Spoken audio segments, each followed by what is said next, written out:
Sherebangla medical বা স্বাস্থ্য খাতের যে সমস্যা, এই সমস্যা সারা বাংলাদেশের মানুষের সমস্যা। বরিশাল শেরেবাংলা মেডিকেল কলেজ সহ বাংলাদেশের সকল সরকারি হাসপাতালের অব্যবস্থাপনা এবং স্বাস্থ্যখাত সংস্কারের 3 দফা দাবিতে আজকে 12 দিনের মতো বরিশালবাসী অবস্থান কর্মসূচি এবং শেরেবাংলা মেডিকেল কলেজের হাসপাতালের বিভিন্ন অনিয়ম, দুর্নীতি এবং সিন্ডিকেট নিয়ে আমরা আন্দোলন করে আসছি। আমরা 8 দিন শান্তিপূর্ণ সমাবেশ করেছি, কিন্তু 8 দিন শান্তিপূর্ণ সমাবেশ করার পরও আমাদের যে দাবি দাওয়াগুলো ছিল সেগুলো আসলে প্রশাসন মেনে নেয়নি বা তারা ওইভাবে আমাদেরকে আশ্বস্ত করেনি।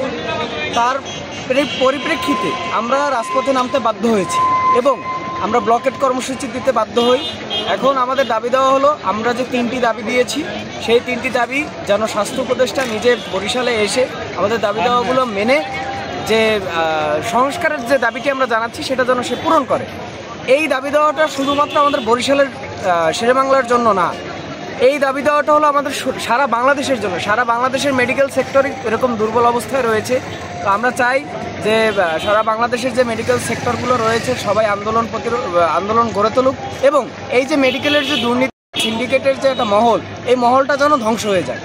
তারই প্রেক্ষিতে আজকে আমরা ব্লকেট কর্মসূচি পালন করছি এবং এই আমাদের কর্মসূচি অব্যাহত থাকে। থেকে কেউ আমাদের সাথে যোগাযোগ করেন, এখন পর্যন্ত আমরা এর কোনো ফলশ্রুতি দেখতে পাচ্ছি না। এখন পর্যন্ত মেডিকেল থেকে আমাদের সাথে কেউ যোগাযোগ করছে না এবং মেডিকেলের কোনো সংস্কার এখন পর্যন্ত হয়নি। আপনারা জানেন আমরা যে আজকে 12টা দিন রাজপথে আছি, বৃষ্টিতে ভিজছি, রোদে পুড়ছি, তার কোনো ফলশ্রুতি আমরা পাচ্ছি না। আগামী দিনে যদি আমাদের সাথে যোগাযোগ না করে আমাদের আরও কঠোর থেকে কঠোরতম কর্মসূচি দেওয়া হবে। আমরা এই মহাসড়ক রাজপথ ব্লকেট করেছি।